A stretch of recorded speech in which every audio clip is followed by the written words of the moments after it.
There are going to be a couple of ideas that we repeatedly touch on in this season, because not only are they going to pop up over and over again, they're crucial to understanding what has changed and what those changes have done to the way we think about God.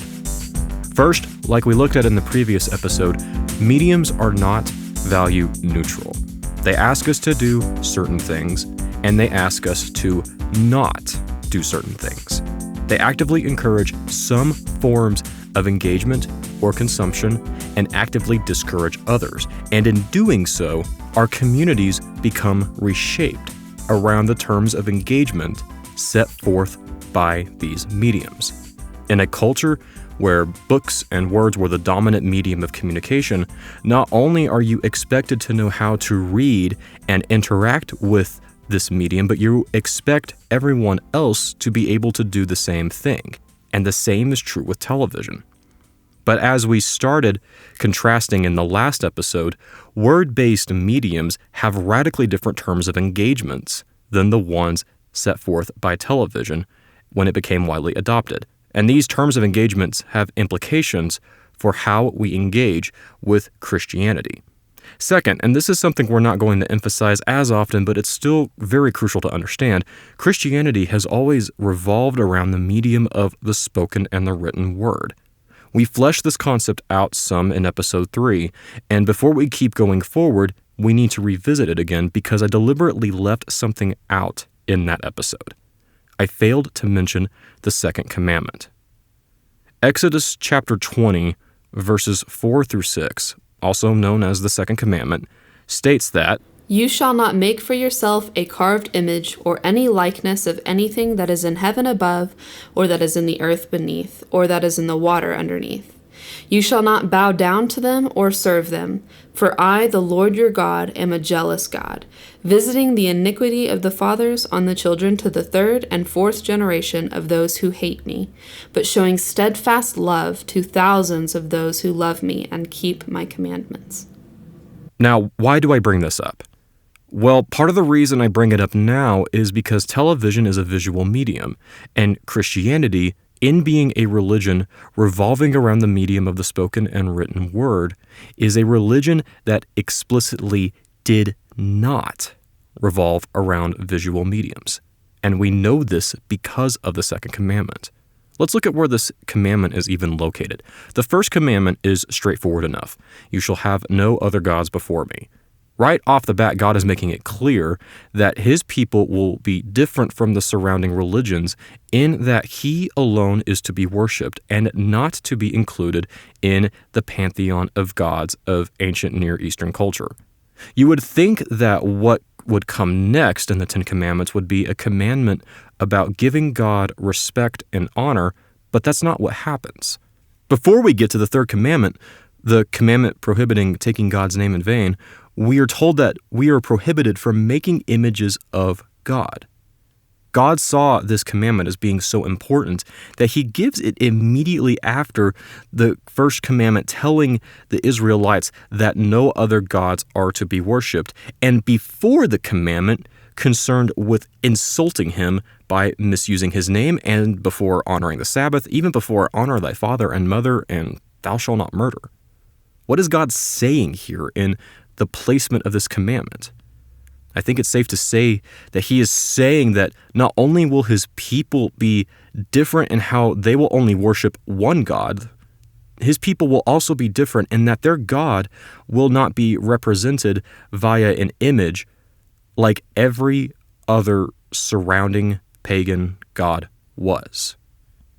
Throughout the Bible, we see that the presence of images among the people of God is always a bad sign, regardless of whether or not they were actually worshiping them. I don't think it's a coincidence that immediately after the Lord gave Moses the Ten Commandments, Moses goes down from the mountain to find the Israelites worshiping a golden calf. And it makes sense. They had just come from a land where the Egyptian deities were visually depicted everywhere and worshipped by their Egyptian neighbors, and so they were accustomed to having visual representations of deities as a focal point of worship. But as God made clear to his people, that's not how they were going to operate. Likewise, in Daniel chapter 3, Nebuchadnezzar throws Shadrach, Meshach, and Abednego into the fiery furnace because they refused to worship an image, recognizing Nebuchadnezzar as a deity. Later in the New Testament, one of the most significant moments in the book of Acts is when the Apostle Paul comes into conflict with a man named Demetrius, who instigates a riot in the city of Ephesus because his business of making images of Artemis was being threatened and undermined by the gospel. Now, there are a range of opinions about whether or not the second commandment applies to the post-incarnate Jesus or not. But regardless of whether or not you believe that images of the post-incarnate Christ are exempted or not, and there's plenty of discussion and debate to be had there, we can agree that this commandment absolutely still applies to the Father and the Spirit, and like the rest of the Ten Commandments, this commandment is still binding and in effect among believers today. But why, though? Why did God give this commandment at all? I think part of the reason why God gave this commandment is because God knows our nature, and He knows how our nature became corrupted by the fall. As the other Ten Commandments emphasize, God knows that in our sinful state, that we are prone to idolatry, to violence, to lust, to greed, to ungratefulness, and several others. In God forbidding visual representations of Himself, He does so knowing that visual mediums value certain things, and that the things that visual mediums value are not the things that God values, but maybe they're things that we value in our sinful state. Specifically, as Neil Postman outlines early on in his book, the written and spoken word values as a medium abstract thinking, contemplation, and meditation, which are things that we tend to not to do in our fallen, sinful state. Television, like we talked about in the previous episode, doesn't ask us to engage in this higher level of thinking and contemplation. You can if you want to, but you can get by watching television just fine with relatively minimal focus and attention. I don't think it's inherently controversial to say that watching a television show is easier than reading a book in general. I also don't think it's inherently controversial to say that reading a book requires abstract thinking and contemplation if you want to get the most out of reading a book. And that if the God of Christianity was to be understood through the medium of the Word, then this God must value abstract thinking and contemplation and meditation as well. And He desires that this be reflected in how we worship Him. It's hard to worship the Lord with all of your heart, with all of your soul, with all of your strength, if the locus of your worship is centered around a medium that does not ask of you all of your heart, soul, mind, and strength. Something we all know we must give if we're going to walk by faith and not by sight. And again, the problem here isn't that television doesn't ask us to engage in higher critical thought. There's nothing wrong with watching a sitcom, crime drama, sports game, or other television entertainment and veg out in doing so. This is just not okay in Christian worship. Now, all of that being said, it's time to introduce a third idea that we are going to repeatedly come back to in later episodes, but we need to do some setup first.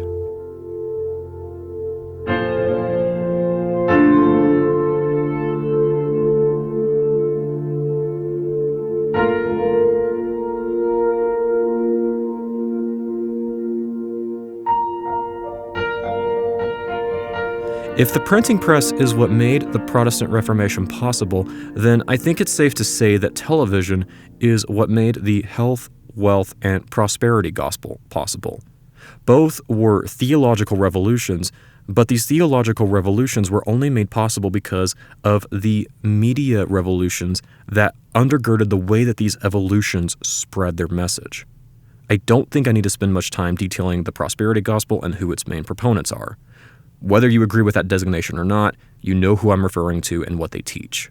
But regardless of your opinion of the prosperity gospel, I think that we can agree that the theological content notwithstanding, the television broadcasts of these guys make for pretty good television. the production quality is usually pretty slick and solid. The talking heads, whether it's the pastors or their guests, have good communication and speaking skills. It may not be the most exciting stuff to watch, but it is watchable. Even if it's a sermon recording and you can see the massive crowd in attendance, the pastor usually knows where the cameras are located and is able to look directly into them and, while preaching to the crowd, preach to the individual at home as well. I know Joel Osteen is usually treated as the poster boy for the prosperity gospel, and regularly whipped for it as a result. But to give him some credit here, being able to communicate to a crowd while simultaneously knowing when and where to turn his head so that he's simultaneously looking into a camera as he is talking is a pretty difficult thing to do. The result is that the people in attendance feel as though he's speaking to him, and so does the individual at home, which, as we've talked about, the people watching a sermon at home are watching this message in a radically different context than those watching it live and in person. But if you're a technological optimist, if you tend to respond to new technology and media with optimism, this is a huge opportunity. Television allows for you to reach people who may not ever step foot in the church and reach them in their homes without even having to send anyone out and without even having to get across the front door. The late Reverend Billy Graham, who was one of the pioneers of translating Christianity to television, wasn't technically wrong when he said that television is the most powerful tool of communication ever devised by man. Each of my primetime specials is now carried by nearly 300 stations across the U.S. and Canada, so that, in a single telecast, I preach to millions more than Christ did in his lifetime. But, as Neil Postman argues, and as we will constantly restate throughout this season, if the delivery is not the same, then the message, quite likely, is not the same. And if the context in which the message is experienced is altogether different from what it was in Jesus' time, we may assume that its social and psychological meaning is different as well. Simply put, there is a difference between watching a sermon preached in a church and watching a sermon preached through television. Now that might seem obvious, but I want to explore this a little bit. How do you go to church to hear someone preach? You hopefully take a shower and get on some decent clothes, get in the car with enough travel time to arrive at the start of the service. You walk in, you find a seat, and you participate in a shared experience. And this shared experience takes place in a space or a context of some kind. You may not know anyone else in the room, but you are sitting in the same seats as they are. You're expected to sing when it's time to sing. You're expected to be quiet and listen when someone is speaking. You feel the laughter in the room at a joke or a gaffe, or the dead silence after a stunning rebuke or controversial declaration.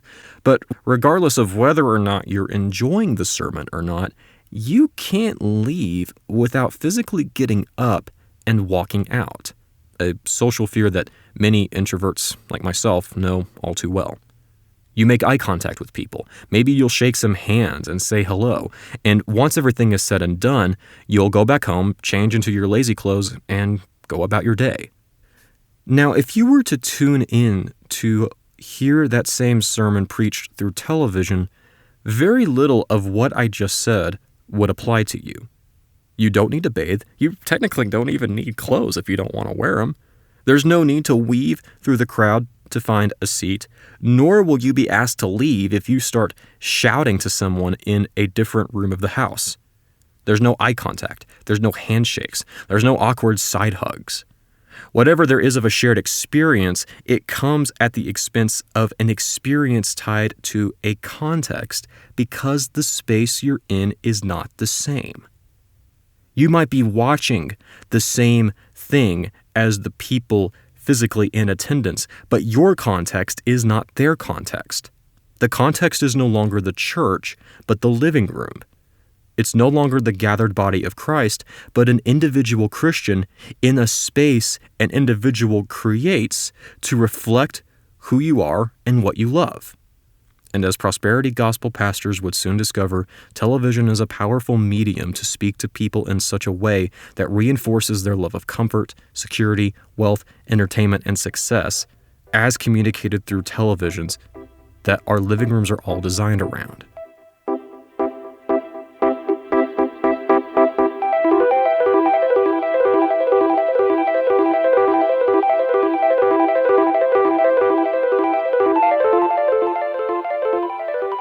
I rewrote this episode at this point several different times because detailing the social and psychological changes that come through the context of television are so sweeping and wide-ranging that we could spend an entire separate season explaining it all.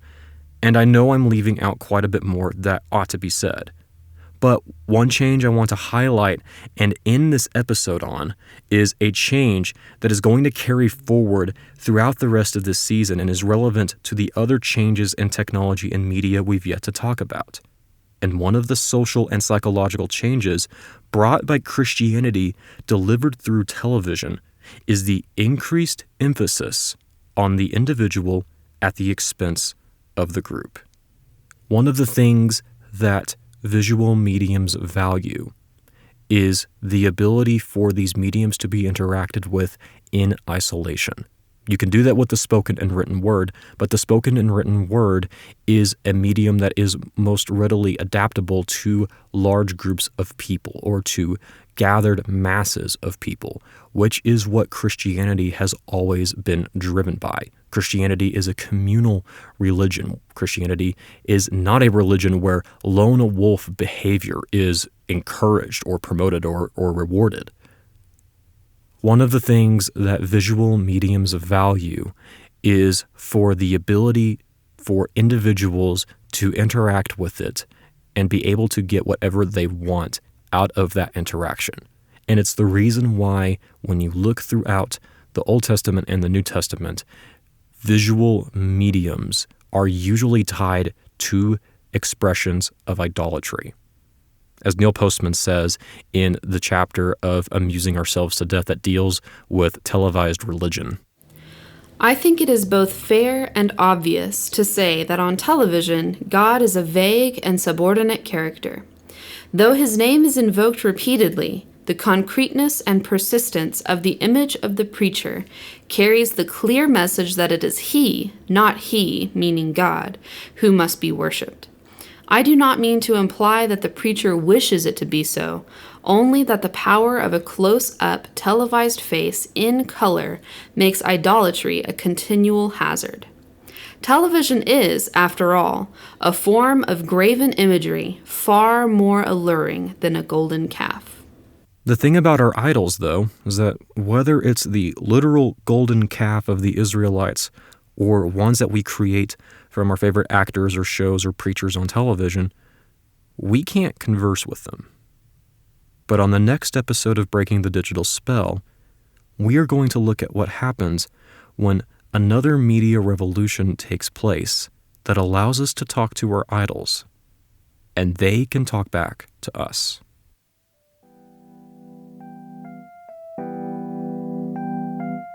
Breaking the Digital Spell is a podcast made possible thanks to the super amazing talent of my good friend Andrew Akins, who has taken charge of all of the mixing and mastering and production of this show and has saved me an unbelievable amount of time so that I can research and write and manage the social media pages, which, by the way, if you want more information about Breaking the Digital Spell, you can follow us on Twitter at Digital Spell and on Facebook. And you can get articles and other writings related to each week's episode throughout the week that maybe you'll find as useful supplemental material. This podcast is also made possible as a result of my wife, Melissa, who helps me iron out these episodes and is able and willing to read these quotes for me. If you've enjoyed this episode, wherever you're listening to it, please consider subscribing and leaving a review and maybe even sharing it with your friends or your social media feeds. I would really appreciate that. My name is Austin, and together we are breaking the digital spell.